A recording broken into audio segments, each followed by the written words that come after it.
ये व्यर्थ के बकवाद करने वाले लोगों से मत मिलो, व्यर्थ के बकवाद करने वाले लोगों की तरफ मत देखो, ये क्या कह रहे हैं, क्या बोल रहे हैं।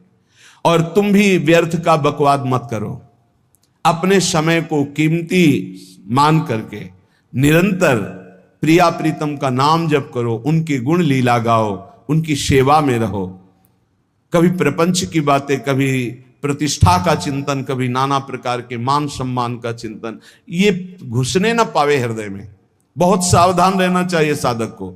ऐसी बातें देखो मत, ऐसी बातें सुनो मत जिससे तुम्हारा हृदय उद्विग्न होकर प्रभु का चिंतन छोड़ दे। बंद करो अभी।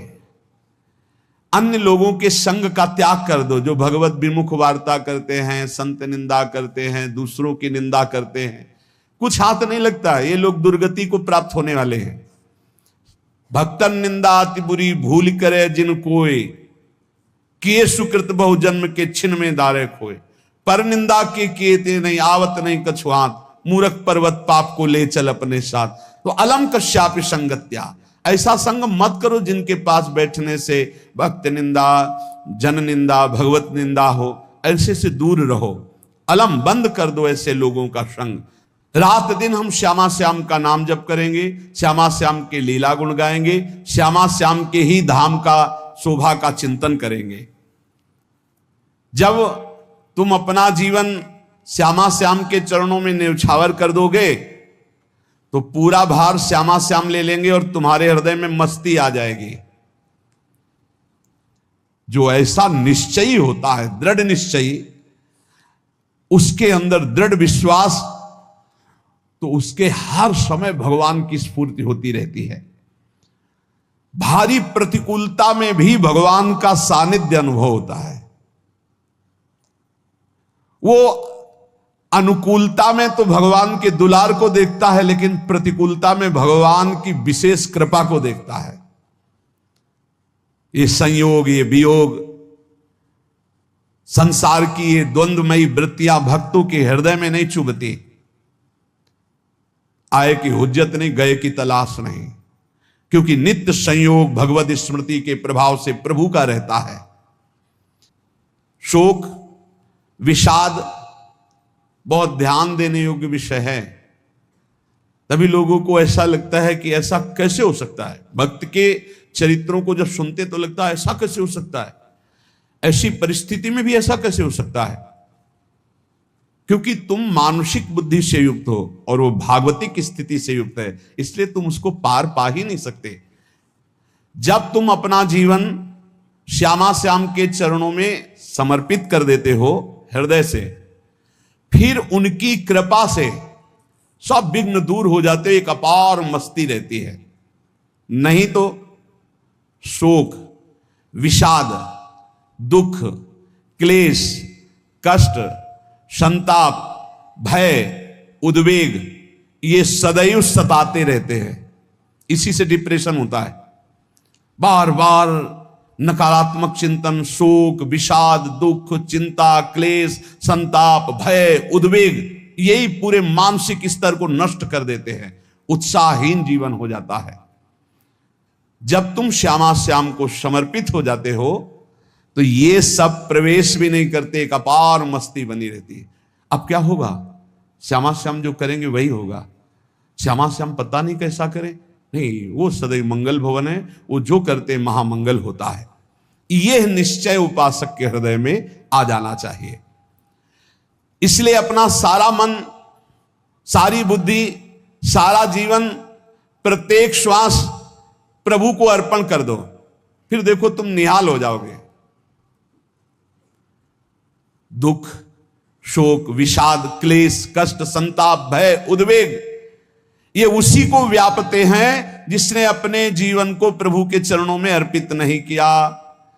इसलिए तुम अपना सारा मन, सारी बुद्धि, सारा जीवन, प्रत्येक श्वास केवल प्रभु को अर्पित कर दो। फिर देख लेना श्वास कैसे अर्पित की जाती, राधा राधा राधा।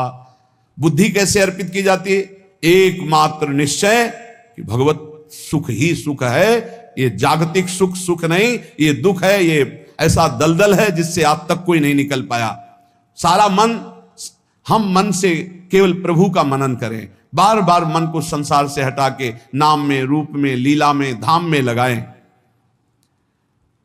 बहुत प्रसन्नता हो जाती है उस उपासक के हृदय में जो अपना मन बुद्धि प्रभु के चरणों में अर्पित कर देता है। भगवान ने तो इसको बहुत उत्तम स्थिति बताया है कि मेरे से कभी वो अलग हो ही नहीं सकता यदि मन बुद्धि अर्पित कर दिया। मय्येव मन आधत्स्व मयि बुद्धिम निवेशय, तो निवश्य मय्येव अत ऊर्ध्वं न संशया, बिल्कुल संशय नहीं, वो मेरे में ही निवास करेगा जिसने मन और बुद्धि अपनी मेरे में अर्पित कर दी। बहुत प्रसन्नता रहेगी उस उपासक के जीवन में जो अपने आप को मन बुद्धि सहित प्रभु के चरणों में समर्पित कर दिया है। भगवान का आश्रय लेने वाले की पहचान है हर परिस्थिति में प्रसन्न रहना। देखो आप भगवद आश्रित हो कि नहीं, देखो अनुकूल परिस्थिति में तो सब प्रसन्न रहना, लेकिन प्रतिकूल परिस्थिति में प्रसन्न रहना यह भगवान के भक्तों का लक्षण है। हर परिस्थिति में प्रसन्न रहना ये भगवान के भक्तों का लक्षण है। आनंदगन भगवान का आश्रय मिलते ही आनंद छा जाता है हृदय में। उनके पास आनंद का अभाव होता ही नहीं है। जैसे सूर्य का प्रकाश उदय होते ही सूर्य का प्रकाश संपूर्ण अंधकार को नष्ट कर देता है, ऐसे ही भगवान का संपूर्ण आश्रय लेते ही सब दुख चिंता शोक नष्ट हो जाते, आनंद ही आनंद। तुम भगवान के मंगलमय रूप को नहीं जानते हो, पर उनके मंगलमय भाव को, विधान को मानना शुरू कर दो। जो भी होता है मंगलमय होता है। हमने जीवन में देखा है, अगर इधर कोई बहुत बड़ा सुख दिया तो देर नहीं लगेगी, 24 घंटे नहीं व्यतीत होंगे और ऐसे दुख दे देंगे, जिससे दोनों का समान भाव रख करके ना दुख में तुम भूलो प्रभु को, ना सुख में भूलो, सीधे भगवत मार्ग में चल। पूरे जीवन की बात देखा है। भगवान के मंगल विधान में सदा सर्वदा सुख ही सुख है, इस बात को मान के प्रसन्न हो जाओ। जब भगवान का भजन करने वाले की तन्मयता बढ़ती है भजन में, तो द्वेषी जन अपने आप तैयार हो जाते हैं। भक्त कभी किसी से द्वेष नहीं करता, अपने आप वो द्रोह करने लगते। तो नरसिंह मेहता जी से बहुत गांव के कई लोग थे जो जलते थे, ऐसे जलते थे कि अब क्या करें, कैसे मिटा दे नरसिंह मेहता जी को। अब उपाय तो मिल नहीं रहा था। तो एक दिन संतों की मंडली आई और उन्होंने कहा कि हम रास्ते में कोई चोर आदि धन ना ले ले, इसलिए यहां से किसी की हुंडी चलती है क्या द्वारिका में? पहले ऐसा था। बोले हाँ, हमारे यहां बहुत बड़े सेठ हैं नरसिंह मेहता जी, पर आप कहोगे वो मना कर देंगे। कई बार कहोगे, अगर वो स्वीकार कर ले तो वहां। और उनका लक्ष्य था कि नरसिंह मेहता जी की तो खाने की भी सुविधा नहीं थी, हुंडी कहाँ की बात आई। उनका था कि जब वो ना कहेंगे तो संतजन नाराज हो जाएंगे, अगर हाँ कह दिया तो वहां हुंडी चुकेगी नहीं, तो संतजन अपने आप इनको शाप दे देंगे, अपराध बन जाएगा, ये नष्ट हो जाएंगे। संतों को भेजा, नरसिंह मेहता जी ने सबकी दंडवत की, चरण पखाड़े। उनका ये इतना रुपया है, द्वारिका में साधु सेवा हम करेंगे, वहां तुम्हारी हुंडी चलती है तो आप अरे उनका आप कहाँ भूल रहे हो, यहाँ खाने की भी व्यवस्था। बोले हमें सब पहले से बता दिया गया कि आप मना करोगे, बार बार मना मत करो, हमें पता है। तो उन्होंने ठाकुर जी की तरफ देखा, बोले क्या लीला है प्रभु, संतों से हम क्या कहें, ये ले रुपये। उस समय स्वर्ण की मोहरें चलती थी, बेच के बाजार से खूब उन संतों को पवाया, उन्हीं संतों की सेवा की। और उनका अपने सेठ का नाम तो बताओ जहां हमें जाके हुंडी मिलेगी। सेठ सावल शाह सेठ। संत जन गए वहां, पूछा कि नरसिंह मेहता जी का जिन सेठ से परिचय, उनका नाम सावल शाह सेठ, उनकी गद्दी कहां है? तो जो कुछ भक्त थे वो द्वारिकाधीश की तरफ संकेत करते कि वही हैं। बोले नहीं, वो सेठ है, उनकी गद्दी चलती थी पूरी बाजार में कहीं कोई। अब संत जन एकांत में होकर के बहुत विचलित हुए, क्या हमारे साथ धोखा हुआ? नरसिंह मेहता जैसा संत क्या धोखेबाज हो सकता है? देखो संशय तो बहुत विचित्र होता है, बड़े बड़ों को संशय हो जाता है। जब भगवती सती जी को संशय हो गया, राम जी को हे खग हे मृग हे मधुकर श्रेणी ऐसा पूछते हुए कि सच्चिदानंद कैसे हो सकते, तो किसी को हो सकता है, क्योंकि वो बुद्धि की अधिष्ठात्री देवी है।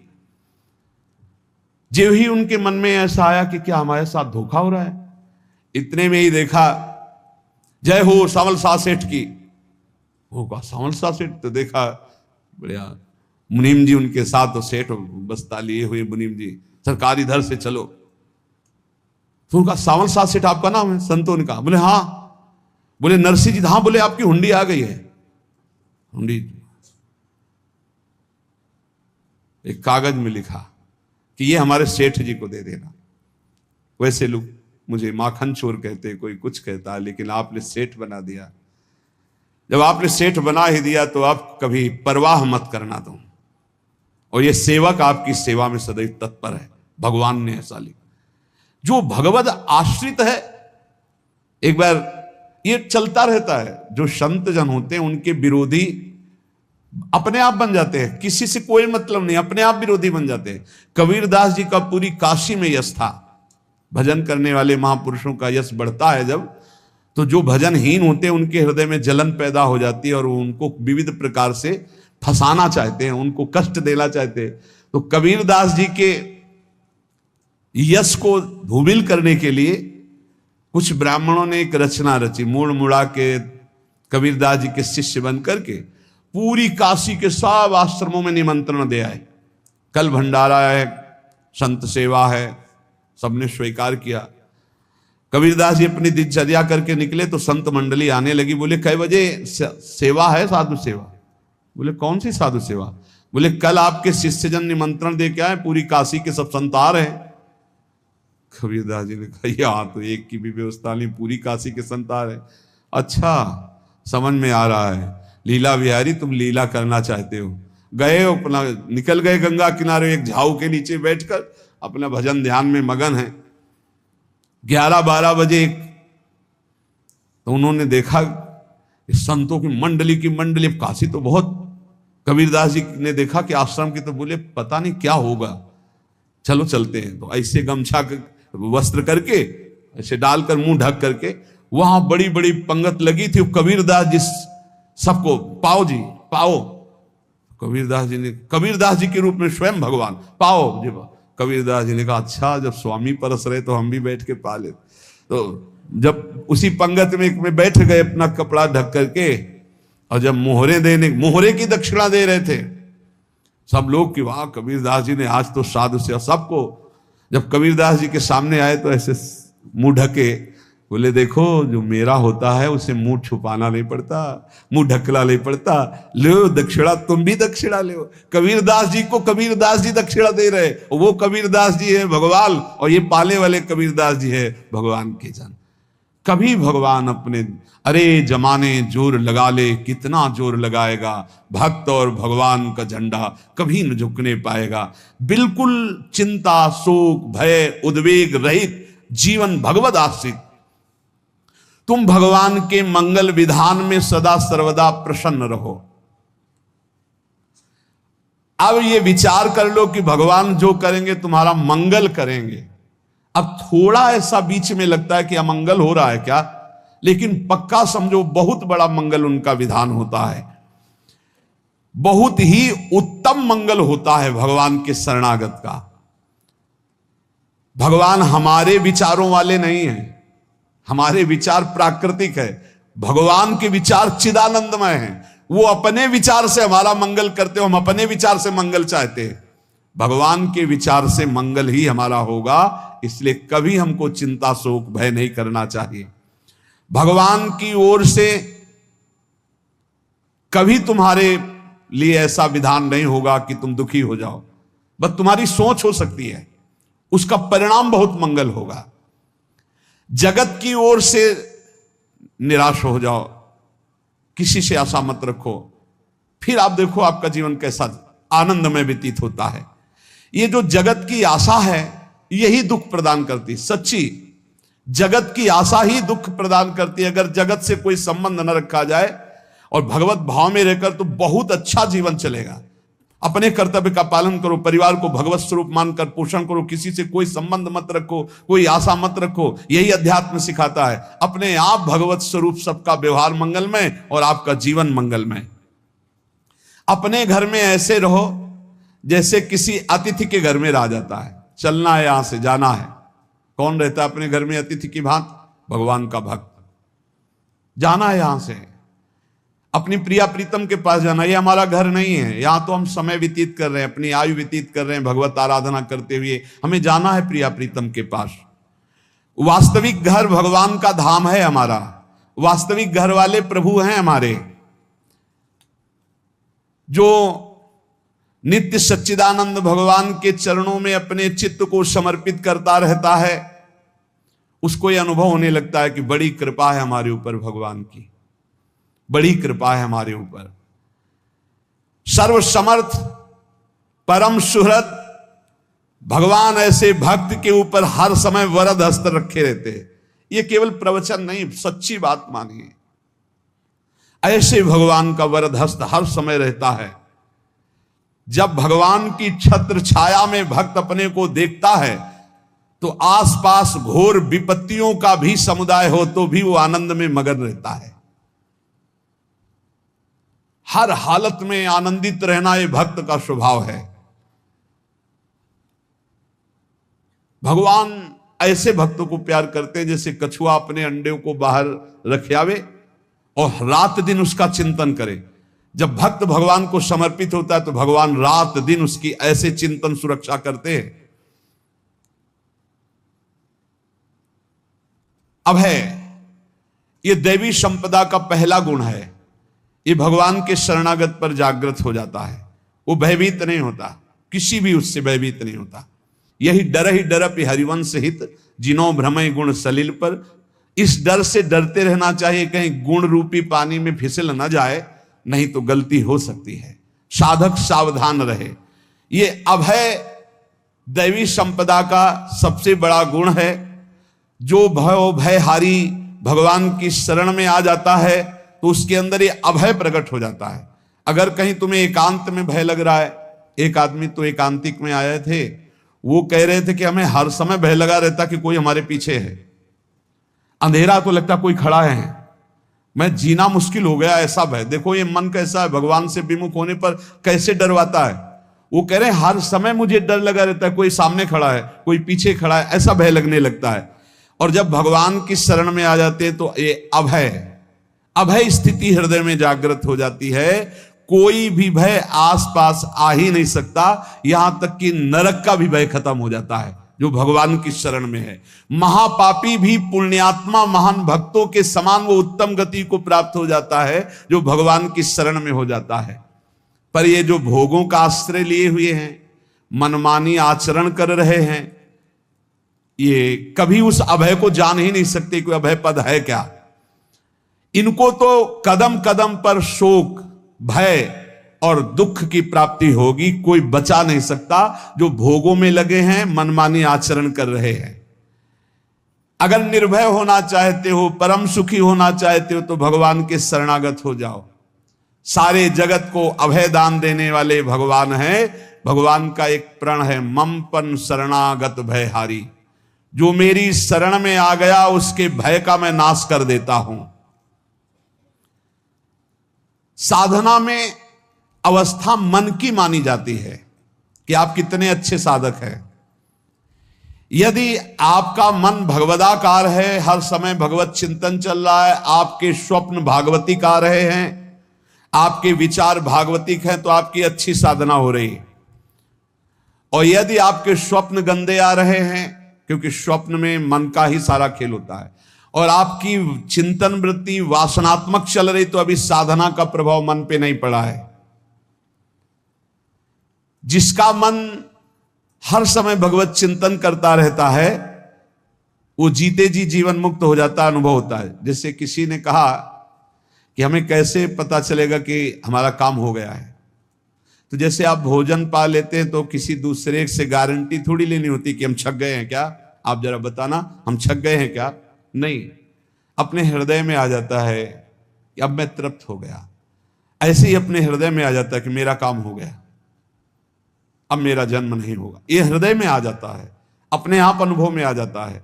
जब स्वरूप बोध होता है तो किसी और से सलाह थोड़ी लेनी होती है, वो अपने आप अनुभव में आ जाता है। हां, यदि गुरुदेव का वर्ण नहीं किया है, तो फिर आपको किसी न किसी गुरु से प्रमाणित करवाना पड़ेगा। और अगर गुरुदेव का वर्ण किया है तो वही मंत्र, वही नाम, वही गुरु शरणागति आपको अंदर से पुष्ट कर देगी कि आपका काम हो गया है। विषय चिंतन करता हुआ मन विषय आसक्ति को प्राप्त होता है। विषय आसक्ति को प्राप्त हुआ मन बार बार जन्म मरण और नरक को प्राप्त होता है। बस ये विषय चिंतन हटाना ही प्रमुख कर्तव्य साधना का है। बार बार मन को विषयों से हटा करके प्रभु के नाम में लगाओ, प्रभु के रूप में लगाओ, प्रभु की लीला में लगाओ। जहां भगवान प्रकट होते हैं वहां परमानंद की बाढ़ आती है। पर ये ध्यान रखें, गुलाब का फूल कांटों में खिलता है, उसकी सुगंध लेनी, फूल लेना है तो कांटों से बचाकर। ऐसे ही जब आप भगवत चिंतन के लिए चलेंगे तो आपका चिंतन चुराने के लिए माया विविध नाटक करेगी, कांटे फैलाएगी। कोई तुम्हारी निंदा करेगा, कोई अपमान करेगा, कोई उपहास करेगा, तुम्हारी अव्यवस्था हो सकती है, तुम्हारी परिस्थिति बहुत भयावह हो सकती है। इन परिस्थितियों में भी भगवत चिंतन का तार ना टूटने पावे तो आगे गुलाब का फूल है। जिसे कांटे से बचाकर गुलाब का फूल लेते हैं और भगवत अर्पित करके सौरभ का सुख लेते हैं, ऐसे ही भगवान के प्रेमानंद का अनुभव करने के लिए संसार के कांटों से बचना होगा। और खिलेगा यही फूल संसार में ही, मनुष्य देह में, और योनियों में नहीं। भगवत प्राप्ति स्वर्ग में नहीं होगी, इसी मृत्यु लोक में होगी। पहले मन नहीं लगता भगवत चिंतन में। भगवत चिंतन जबरदस्ती करना पड़ता है। भगवत चिंतन जे ही प्रारंभ करोगे ते ही बहुत बाढ़ आ जाएगी पाप चिंतन की। ध्यान दीजिए, बहुत लोग प्रश्न करते रहते हैं कि हम जब भजन में बैठते हैं तो बहुत गंदी बातें आती, मन बड़ा चंचल होता है, भाग जाता है। ऐसा प्रारंभ में जब कोई भगवत चिंतन प्रारंभ करता है तो उसका मन विषयों में भागता है, गंदी बातों में भागता है। अब लोग कहते पहले तो हमारा चिंतन बढ़िया होता था, अब चिंतन नहीं होता। तो कोई सिद्ध पुरुष थोड़ी हो गए, तुम्हें जबरदस्ती चिंतन करना होगा। जगत के प्राणी में जहां मन जाए तो इसमें भी भगवान, पदार्थ में मन जाए तो उसमें भी भगवान, जहां जहां मन जाए वहां वहां भगवान देखो, या मन को हटाकर नाम मंत्र में लगाओ। ऐसे भगवत स्मृति जागृत की जाती, बार बार प्रयास करना होता है। कई लोग ये प्रश्न करते हैं कि हमसे बड़े पाप हो गए तो क्या हमें भगवान की प्राप्ति हो जाएगी? तो यहां कह रहे हैं भगवान किसी के पूर्व जीवन को नहीं देखते हैं, वर्तमान के भजन को देखते हैं। पकड़ो इस बात को। अगर वर्तमान में आज आप सुधर गए हो, नाम जप कर रहे हो, तो आप भक्त हो। ये गीता जी में भगवान ने कहा, अपिचेत सुदुराचारो भजते माम अनन्य भाग साधुरेव समन्तव्या सम्यक व्यवसिता। ऐसा बहुत दुराचारी पहले रहा है, बाद में उसके मन में आ गया कि भगवान के सिवा हमारा कोई कल्याण करने वाला नहीं, हमारा कोई नहीं। तो भगवान कहते हैं मैं उससे साधु ही मानता हूं, उसे साधु बना देता हूं। भगवान किसी के पूर्व जीवन को नहीं देखते। बहुत बढ़िया बात है। कल तक हम क्या करते रहे भगवान नहीं देखते, आज क्या कर रहे हो ये देखते हैं। यदि आज आप भजन में लग गए हो, अच्छे आचरण कर रहे हो, तो आपको भगवत प्राप्ति हो जाएगी। भगवान ये नहीं देखते कि पूर्व में पुण्यात्मा रहा है कि पापात्मा रहा है। भगवान वर्तमान में देखते कि मेरा भजन कर रहा है, बस इसी से कल्याण कर देते हैं। पकड़ो इस बात को, तो कभी प्रश्न नहीं उठेगा कि क्या हमको भी भगवत प्राप्ति हो सकती है क्या। हमारा मन यदि श्री भगवान को चाहने लगे तो श्री भगवान हमारे मन में ही आकर बस जाएंगे। भगवान की रूप माधुरी में मन डूबने लगेगा। यथार्थ सत्य, जो भगवान से थोड़ा भी प्यार करने लगे हैं उनके हृदय में भगवान की, उनकी भावना के अनुसार झलक आने लगी है। हृदय में प्रभु के आते ही अनंत जन्मों के संस्कारों का नाश हो जाता है। इसलिए तुम अपने पहले वाले घृणित जीवन को याद भी मत करो और उसको सोचकर जरा निराश भी मत हो। अमावस्या में घोर अंधकार रहता है, पर प्रातः काल में अंधकार नष्ट हो जाता है। ऐसे ही नाम का उच्चारण करते ही तुम्हारे जितने पाप अंधकार हो सब नष्ट हो जाएंगे। तुम चाहो कि एक क्षण भी प्रभु को ना भूलो। अब वर्तमान में ऐसी स्थिति बनाओ। जो प्रभु को नहीं भूलने की चाह करता है कि मुझे ऐसी स्थिति प्राप्त हो कि मैं कभी प्रभु को ना भूलूं, तो सच्ची मानो और कोई बात भगवान सुने ना सुने, ये बात जल्दी सुन लेते हैं। भजन की मांग करो तो बहुत जल्दी भगवान पूर्ण करते हो। भजन जिसका चलने लगा तो फिर लोकांतर के सारी रिद्धियां सिद्धियां सुख वैभव तो उसके चरणों में लौटते हैं। जब हम प्रभु से प्रभु का स्मरण न मांगकर भोग मांगते हैं तभी हमारा भजन रुक जाता है, भजन नहीं चल पाता। यदि हम प्रभु से केवल भजन मांगे तो विश्वास करो ब्याज में सब हो जाएगा। मूल भजन तो आपका बचेगा ही, ब्याज में लोकांतर के भोग आपके चरणों में लुटते घूमेंगे। आप भजन करके तो देखो, अरे घिघियाने की जरूरत नहीं, किसी से मांगने की जरूरत नहीं, भजन करके देखो सब ठीक हो जाएगा, सब अपने आप बन जाएगा। हम बहुत बड़ी भूल कर देते हैं कि थोड़ा भजन करके प्रभु से कुछ सांसारिक वस्तुएं, स्थितियां, परिस्थितियां बदलने की मांग कर लेते हैं, जिससे भजन छूट जाता है। प्रभु की स्मृति इतनी महान है कि जिन्होंने बैर भाव से प्रभु का स्मरण किया उनको भगवान की प्राप्ति हो गई। जैसे कंस आदि भगवान से बैर ही तो रखते थे, लेकिन भगवान की स्मृति रहती थी। स्मृति ने उनको भगवत प्राप्ति करा दी।